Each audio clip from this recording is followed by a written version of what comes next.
Hi, my name is Brittany. How many people here by show of hands have a tattoo? And then maybe the rest of you probably know people who do. Well, according to Israel, it's estimated that more than 45 people in the United States have at least one tattoo, and there's many things that one must consider before getting a tattoo. Tattoos are a form of body modification that have been done by humans for thousands of years, and they're gaining in popularity. And luckily, modern tools and knowledge about health and safety will make it effective and relatively simple process.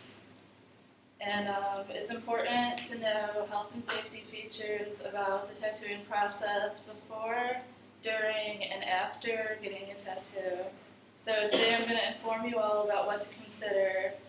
And I'm doing this subject because I love tattoos and body modifications. I have 12 so far, and I'd like to get a lot more, and I've spent a lot of time under the needle and in shops. So I want you to know how to take care of yourself if you get a tattoo.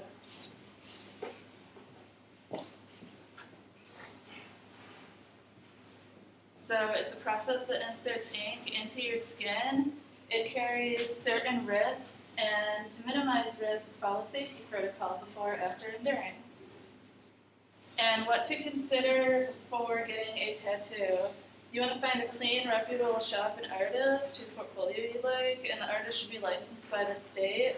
That's really important, and it's tempting to get an underage tattoo or to save money by getting a tattoo done at a party, but according to an article by Hoey, that's not a good idea because usually those people are unlicensed and are kind of new at it. And according to Common Questions about Tattoos and Body Piercing, which was published in 2005, they outline that there are a few risks involved with getting a tattoo. You should always have to show proof of ID at a legitimate shop, and you also need to be 18. And a clean shop is one of the most important things about getting a tattoo. You want to make sure that all of the equipment is put through an autoclave, which heats it up really hot and kills all the germs, and that ink pads are new and only used once. You don't want to use ink from anyone else. That they open the needle tube in front of you and that you use a new needle. And you should observe that the artist washes their hands as well as the spot on you that's about to get inked, and that they shave the area because any little hairs would get in the way. And a really important part for your health is to eat and hydrate yourself about within 4 hours of when you get the tattoo. And you should never show up intoxicated because it thins your blood and you'll just gush everywhere, and that is bad for you, and the lines will be all squiggly. So during getting a tattoo is a process where ink is injected into your dermis, and for the most part is permanent. And it works with an electric tattoo gun that uses a needle to puncture your epidermis and inject ink into you about 50 to 3,000 times a minute, according to Wilson. And the gun is made up of a disposable needle and an ink tube that gets washed in the autoclave, a motor, and a foot pedal to control how fast it goes and how deep it goes.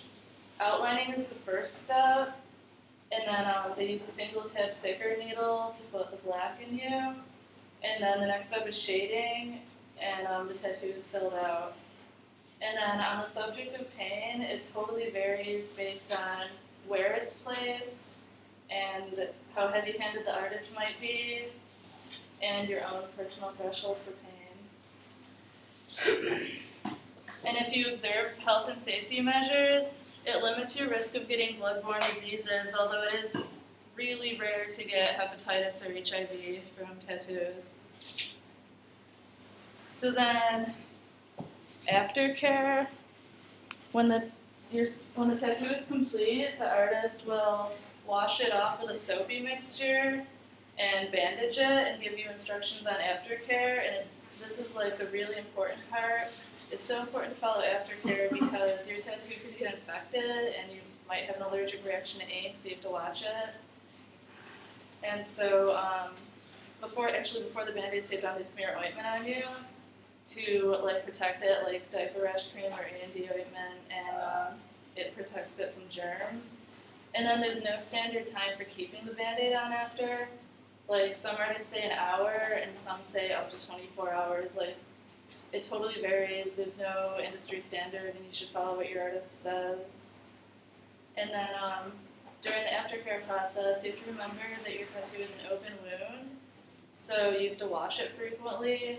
And if you do it while you're in the shower, like you should never take a bath or go in a swimming pool or hot tub during the healing process. And when you go in the shower, you want to wash it last with like dial soap in a circular motion with not super hot water. And then you want to let it dry out, and then you'll put the ointment on for like 4 to 5 days, and then lotion from then on usually. But then once again, it's up to what your artist tells you to do.